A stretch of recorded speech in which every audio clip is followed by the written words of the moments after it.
히브리서 5장 11절로 6장 3절까지의 말씀, 우리 다 같이 한 목소리로 합독하겠습니다. 멜기세덱에 관하여는 우리가 할 말이 많으나 너희가 듣는 것이 두나무로 설명하기 어려우니라. 때가 오래되었으므로 너희가 마땅히 선생이 되었을 터인데 너희가 다시 하나님의 말씀의 초보에 대하여 누구에게서 가르침을 받아야 할 처지니, 단단한 음식은 못 먹고 젖이나 먹어야 할 자가 되었도다. 이는 젖을 먹는 자마다 어린아이니 의의 말씀을 경험하지 못한 자요, 단단한 음식은 장성한 자의 것이니 그들은 지각을 사용함으로 연단을 받아 선악을 분별하는 자들이니라. 그러므로 우리가 그리스도의 도의 초보를 버리고 죽은 행실을 회개함과 하나님께 대한 신앙과 세례들과 안수와 죽은 자의 부활과 영원한 심판에 관한 교훈의 털을 다시 닦지 말고 완전한 대로 나아갈지니라. 하나님께서 허락하시면 우리가 이것을 하리라. 아멘. 히브리서의 내용이 계속 진행되고 있습니다. 첫 번째 내용을 진행을 하면서 멜기세덱에 관하여는 할 말이 많다. 그러나 너희가 듣는 것이 두나무로 설명하기 어렵다. 이렇게 이야기를 합니다. 두 가지를 우리가 생각할 수 있겠죠. 멜기세덱, 아브라함 때 나오는 살렘 왕 멜기세덱입니다. 우리가 성경을 보면 하나님께서 아브라함을 부르시고 그에게 선한 비전 주셔서 그를 인도하여서 가나안 땅을 순례하게 하셨습니다. 아브라함은 원래 갈대아 우르에서 아버지 데라 밑에서 우상 숭배, 우상을 만들어 팔던 사람이었습니다. 그를 하나님 부르셨어요. 여러분, 이때는 아직 모세를 통해서 모세오경도 생기기 전이고 율법도 생기기 전이고 언약을 하기도 전입니다. 그런데 아브라함을 중심으로 성경의 내용이 이렇게 펼쳐지고 있는데, 어떠한 사건으로 아브라함과 멜기세덱이 만나지 않습니까? 그런데요, 이상한 일이 하나 벌어져요. 아브라함이 멜기세덱에게 11조를 바치고 하나님께 영광을 올리는 것입니다. 그러면 여러분, 우리가 상상할 수 있는 것 하나 있죠. 여호와 신앙에 대한 줄기가 성경에 나오는 이 아브라함의 가게 한 줄로 흘렀던 것은 아닌 것 같다라고 하는 것을 우리가 상상할 수 있겠죠. 아브라함이 멜기세덱을 만나자 하나님께 11조를 바치고 그에게 영광을 올렸다라고 하는 것은 아브라함이 멜기세덱이 함께 뭐 할 수 있는 사람으로, 쉽게 말하면 하나님께 예배 드리고 하나님께 영광 올릴 사람으로 아브라함은 알아봤다는 거예요. 그러면 도대체 그럼 멜기세덱은 어떤 사람이냐, 누구였길래 아브라함은 다른 소돔 왕 이런 사람이 막 얘기할 때는 아브라함 되게 쌀쌀맞게 해요. 내가 너 때문에 부자가 됐다고 나중에 얘기 듣기 싫다 그러면서 나와 수고한 사람의 목 얼마를 떼는 거 외에는 네 물건은 네가 다 가져가라 그러면서 자신만만했던 아브라함이란 말이에요. 그죠? 그런데 멜기세덱을 만나면 함께 하나님께 예배하고 멜기세덱에게 심지어 11조를 드릴 정도였다고 하면, 그러면 여러분, 아브라함은 알아봤다는 거죠. 멜기세덱이 어떤 여호와 신앙 가운데 함께 있는 사람이라는 것을 아브라함은 알았어요. 그런데 멜기세덱은 그러면 어디서부터 신앙을 얻었고 어떻게 하나님을 섬기고 있었는지는 성경이 우리에게 알려주질 않아요. 성경이 모든 지식을 우리에게 다 주려고 하는 책은 아니니까, 우리의 구원의 도와 신앙에 대한 모든 것들을 가르쳐주고 오겠지만 그 모든 일들을 성경에 다 담을 수는 없겠죠. 그래서 멜기세덱에 관하여는 할 말이 많다. 그런데 너희가 알아듣기 지금은 어려울 거다라고, 특별히 유대인의 입장에서는 오직 아브라함과 모세와 이런 흐름 속에서만 이렇게 유대인들의 믿음을 특히 생각하죠. 그런 흐름들 가운데에서 있는 유대인들에게는 또 다른 줄기의 한 흐름이 있을 수 있는 가능성에 대해서 유대인들은 받아들이기 되게 어려운 거예요. 상상하기 어렵죠. 그래서 11절에 멜기세덱에 관하여는 할 말이 많은데 뭐라 그래요? 듣는 것이 둔함으로 설명하기 어렵다, 이렇게 말씀을 한단 말이에요. 그리고 두 가지 생각해야 된다 그랬죠. 멜기세덱이 과연 누구냐에 대한 이 신비로운 어떤 그것 하나와 두 번째 하나는 뭐냐면 너희들의 듣는 것이 둔하다라고 하는 거예요. 듣는 것이 둔하다라고 하는 이 말의 문자적인 의미는 나태하다라는 뜻이에요. 특별히 뭐가 나태하다는 거냐면 생각하는 것이 나태하다는 거예요. 다시 말하면 또 생각하고 또 생각하고 또 생각하고 싶어 하지 않는다는 거예요. 분명히 예수를 깊이 생각하라 그랬는데 여러분, 예수를 깊이 생각하려면 예수를 생각하고 또 생각해야 되는데 생각하기 뭐한다? 싫어한다는 거예요. 밑에 나오지만 그냥 다 작은 이렇게 다 음식물 씹어서 입에 넣어주는 이유식과 같은 그런 거 그냥 가만히 앉아서 나태하게 받아 먹고 싶어 하지, 조금 더 어려운, 조금 더 단단한, 조금 더 수준 있는 그런 말씀은 듣고 싶어 하지 않는다는 거예요. 어려우니까 쉽게 해달라는 거죠. 쉽게 해달라고. 그런 걸 뭐라 그래요? 듣는 것이 둔하다, 나태하다 이야기를 하는 것입니다. 특별히 나태하다, 이거 생각이 나태하다라고 하는 뜻은 타성에 젖어 듣고도 바른 생각을 하지 않는다는 뜻이에요. 어떤 자기들의 생각, 자기만의 경험, 자기만의 입장, 그 타성에 젖어가지고 바른 생각으로 자기 생각을 틀거나 바른 생각을 하려고 하지 아니하는 그 습성에 대해서 듣는 것이 둔하다, 그렇게 이야기를 합니다. 그러면 듣는 것이 둔하다라고 한 이 말을 또 다른 측면에서 히브리서가 이야기했던 대목이 있어요. 히브리서 4장 2절에 보니까 이런 말이 있었죠. 복음과 믿음을 결부시키지 않는다.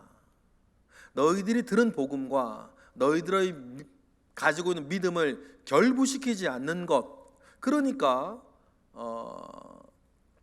그 믿음이 자라지 않는 것, 그들이 변하지 않는 것, 그것을 또 듣는 것이 둔하다라고 이렇게 설명을 하는 것입니다. 그렇게 되니까 복음과 믿음을 결부시키지 않고 자기 형편 속에서 다성해져서 생각만 하니까 결국 이뤄지는 일은 뭐겠어요? 말씀 따르고 자기 사는 것 따르고, 듣는 건 듣는 거고 사는 건 사는 거고, 이런 거죠. 실컷 가정의 화목에 대해서 말씀을 들어놓고서는 집에 가서는 난리치는 거, 그런 거 말이라는 거예요. 그럴 때 말씀을 들을 때 아유 저 말씀 막 이렇게 거부하며 듣진 않아요. 그죠? 말씀은 말씀대로 아멘 하면서 들었어요. 부모 공경에 대해서 아멘 하며 들었어요. 그런데 집에 들어가서는 부모를 박대하는 거예요. 뭐 자기의 어떤 뭐 성격이나 뭐 어떤 처지에 따라서. 이게 뭐예요? 복음과 믿음을 결부시키지 않는 거죠. 말씀은 말씀이고 사는 건 사는 거고. 그런데요, 우리가 이런 류에 빠질 때가 생각외로 우리에게 많아요. 우리에게 많죠. 거기에서 여러분, 우리가 하나님 아버지 앞에 더욱더 가슴 아프게 나아가고, 또 어떤 사람을 볼 때는 아유 저 사람은 저게 문제야, 그렇게 하기 전에 불쌍하게 생각하고 함께 지어져 가야 할 사람으로서 기도해주고 품어주고 기다려주고 때로는 가르쳐주고 이야기하고 뭐 이런 일들이 그러한 목적 가운데 일어나야 하는 일인 것을 여러분 꼭 기억하시길 바랍니다. 그러면요, 말씀 따로 사는 것 따로 이렇게 듣는 것이 둔한 상태에 있으면 딱 그 결과는 한 가지예요. 아무리 들어도, 말씀을 들어도, 말씀을 양육받아도, 신앙을 훈련받아도 그것 따로 자기 삶 따로면 일어나는 최종적인 결과는 한 가지겠죠. 아무리 신앙생활하고 아무리 교회생활하고 아무리 말씀 들어도 그 사람의 영혼이 자라지 않는 거예요. 그리고 자라지 않죠. 그러니까 12절의 말씀이 등장하는 거죠. 오래 신앙생활하고 오래 교회생활을 했는데도 불구하고 12절 읽어볼까요? 시작. 때가 오래되었으므로 너희가 마땅히 선생이 되었을 터인데 너희가 다시 하나님의 말씀의 초보에 대하여 누구에게 가르침을 받아야 할 처지이니 단단한 음식은 못 먹고 젖이나 먹어야 할 자가 되고 말았다 그 말하는 거예요. 왜 그래요? 말씀 따로 삶 따르고 믿음과 복음을 결부시키지 못하고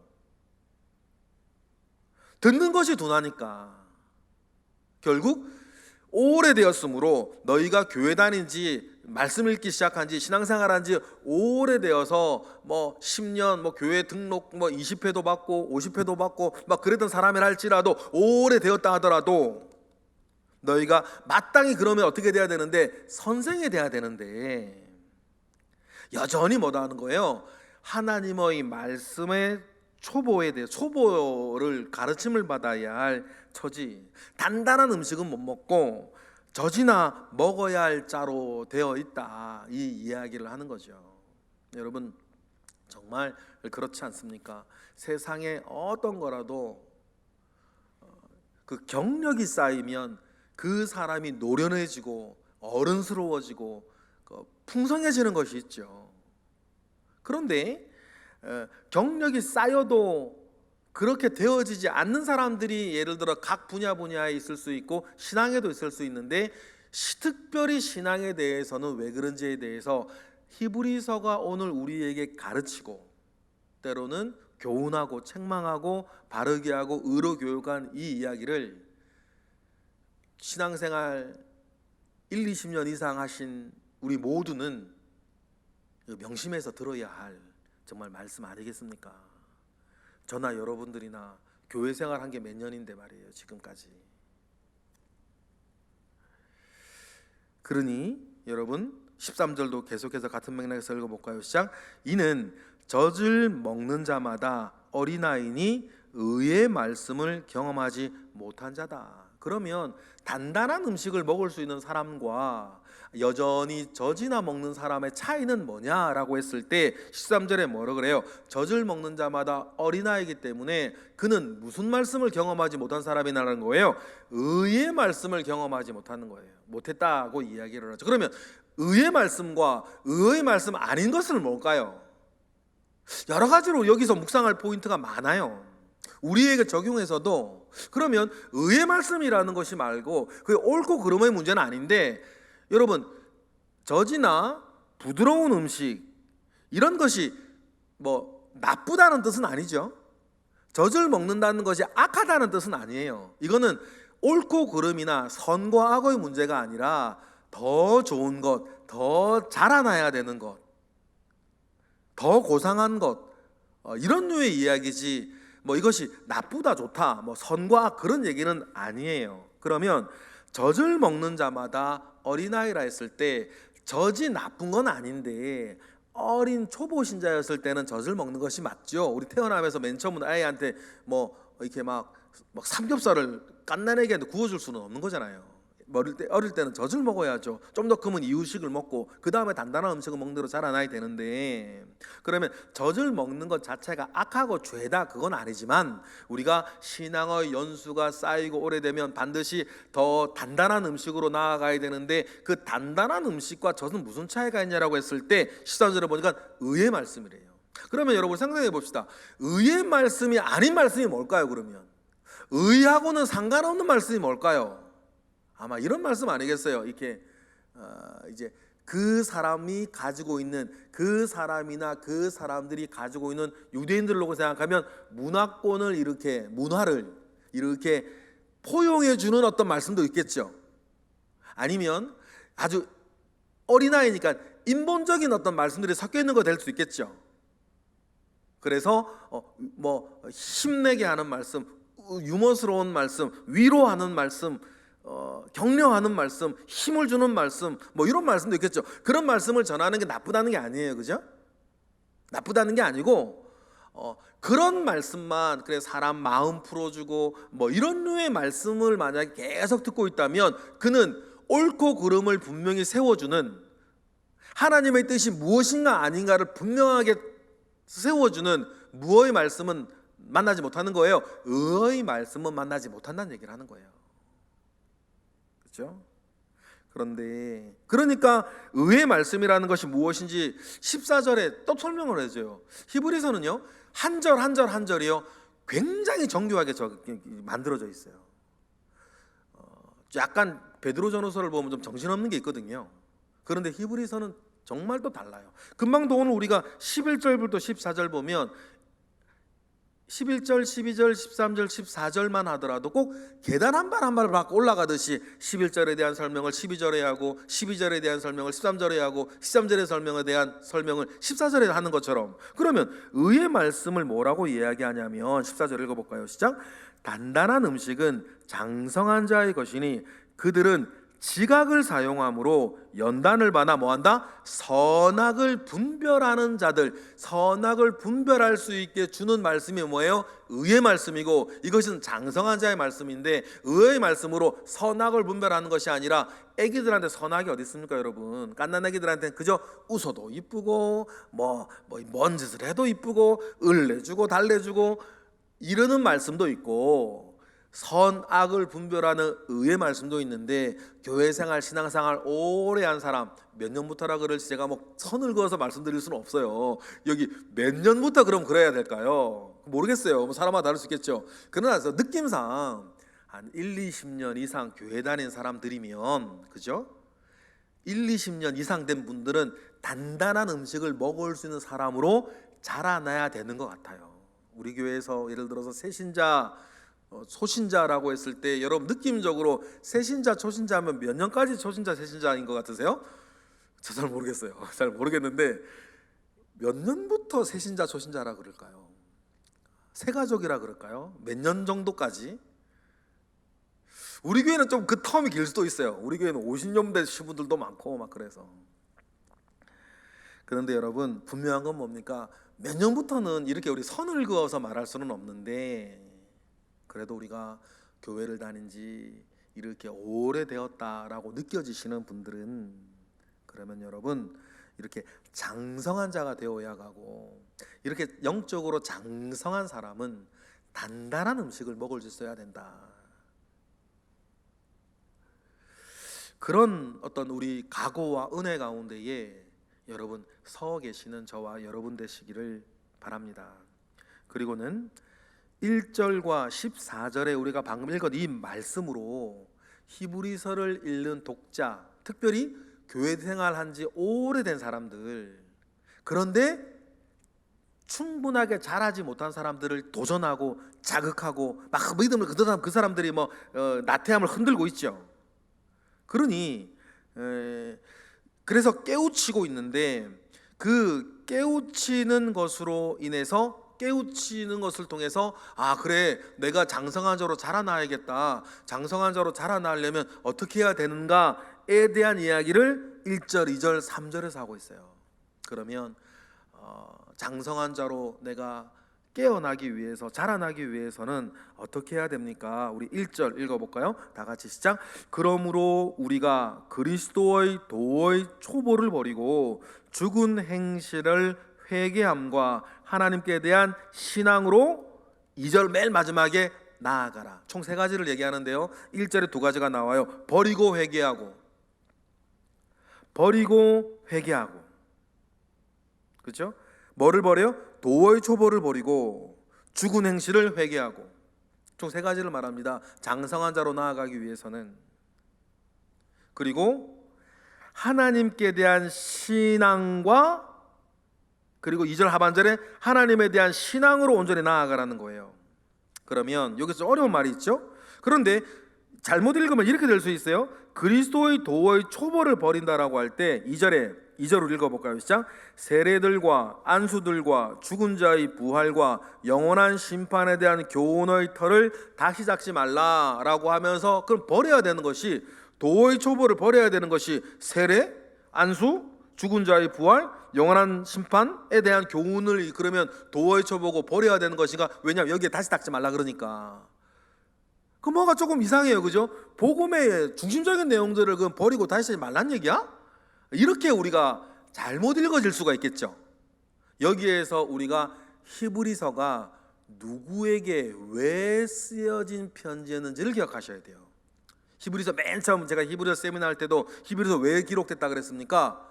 믿음이 흔들리는 히브리 그리스도인들에게 맨 처음 보내졌다 그랬죠. 그러면 그 사람들에게 세례, 안수, 죽은 자의 부활, 영원한 심판에 대한 교훈의 털을 다시 닦지 말라는 말은 무슨 말일까요? 예수 안에서 이야기되어지던 이러한 것들이 아니라 유대교 안에서 이야기되어지는 이런 게 있겠죠. 유대교 안에서 이야기되어지는 세례, 안수, 죽은 자의 부활, 영원한 심판에 대한 교훈, 유대교 안에서 이야기되어지던 이런 류의 것으로 다시 닦지 마라, 다시 되돌아가려고 하지 말라, 그 이야기라고 여러분 기억하시면 좋겠습니다. 그렇게 하지 말고, 이전에 말했죠. 천사도 불완전하고 모세도 불완전하고 그랬지만 예수 그리스도는 탁월하고 완전하시다. 그러니까 모세나 천사나 유대교에서 말하는 그런 불완전한 것에 머무르지 아니하고, 2절 맨 마지막에 예수 그리스도 안에서 어디로 나아가라? 완전한 대로 나아가라. 그 말씀은 그렇게 이어지고 있다는 것을 꼭 깊이 나아가시기를 바랍니다. 그런데 초보들은 예수를 더 깊이 생각하고 이해하여 둔한 이해력을 치유받아서 이렇게 더 깊은 완전한 복음의 진리 가운데로 들어가야 한다고 이렇게 말하고 있습니다. 그리고 3절 다 같이 읽어볼까요? 하나님께서 허락하시면 우리가 이것을 할 것이다. 하나님께서 허락하시면 우리가 이것을 한다라고 하는 말은, 하나님께서 그런 사모함이 있는 자는 그렇게 만들어 주신다라고 하는 뜻으로 여러분 기억하시면 되겠어요. 여러분, 오늘 말씀을 우리가 마무리하면서 우리는 자라나야 할 줄로 믿습니다. 우리의 신앙, 우리의 믿음, 우리의 영적 지식과 양식은 자라나야 할 줄로 믿어요. 여러분, 자라나는 것은 그 사람에게 생명이 있다는 특징입니다. 생명이 있으면 자라나기 마련이죠. 여러분, 가만히 있는 것은, 가만히 있으면 무엇이라도 썩기 마련입니다. 그렇죠? 가만히 있으면 무엇이라도 썩어요. 우리의 믿음도 마찬가지입니다. 자라지 않고 가만히 있으면 썩게 되어 있습니다. 그러니 오늘과 같은 이 히브리서의 말씀을 통해서 여러분, 자라남의 선한 목표를 가지시는 저와 여러분 되시기를 주님의 이름으로 축복합니다. 그리고 히브리서의 말씀 안에서 어떻게 자라날 수 있는지를 우리가 도전받고 우리에게 주신 말씀을 따라 행하여서 여러분 자라나시는 저와 여러분 되시길 주님의 이름으로 축복합니다. 기도하겠습니다. 할렐루야. 하나님, 감사와 영광을 올려드립니다. 주님의 은혜가 새신자였을 때, 우리가 새신자였을 때 우리에게 있었고, 이제 우리가 기신자가 되어서 이제 오랜 시간 교회에 머물며 하나님께 붙들림 바 되어서 살고 있는 저희들에게 있습니다. 주여, 은혜 위에 은혜를 허락하여 주시고, 우리가 때를 따라 돕는 은혜 가운데에 우리의 믿음도 우리의 때를 따라 잘 자라날 수 있도록, 끝까지 자라날 수 있도록, 그리스도의 장성한 분량까지 자라날 수 있도록 우리를 가르치시고 이끄시고 우리를 붙잡아 주시옵소서. 이 시간 들어지는 1,000번째 예물들 가운데 주님 함께 하시고 거룩한 주일날 새벽 주님의 전에 나와 기도하는 모든 이들을 주님 기억하여 주옵소서. 우리 주님이 넉넉히 우리에게 때를 따라 돕는 또 은혜 주실 것을 믿고 예수 그리스도 이름으로 기도드렸나이다. 아멘.